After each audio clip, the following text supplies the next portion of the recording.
বাবা সাহেব Ambedkar education university.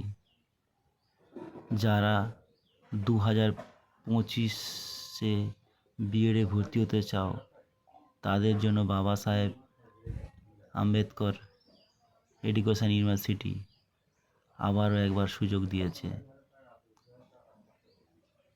বাবা সাহেব আম্বেদকর ইউনিভার্সিটিতে বিএড করার জন্য ফর্ম ফিল আপের লাস্ট ডেট 14/10/2025। যারা এবছর বিএডে ভর্তি হতে চাও তারা তাড়াতাড়ি ফর্ম ফিল আপ করে ফেলো। যে কোনো কলেজের সঙ্গে যোগাযোগ করার পরে, যে সমস্ত সেলফ ফাইন্যান্স কলেজগুলো রয়েছে সেই কলেজগুলোতে যোগাযোগ করার পরে তোমরা ফর্ম ফিল আপ করে নিও। 14/10/2025 লাস্ট ডেট রয়েছে, রাত 11টা পর্যন্ত। এর মধ্যে ফর্ম ফিল আপ না করলে কিন্তু তোমরা বিএডে ভর্তি হতে পারবে না।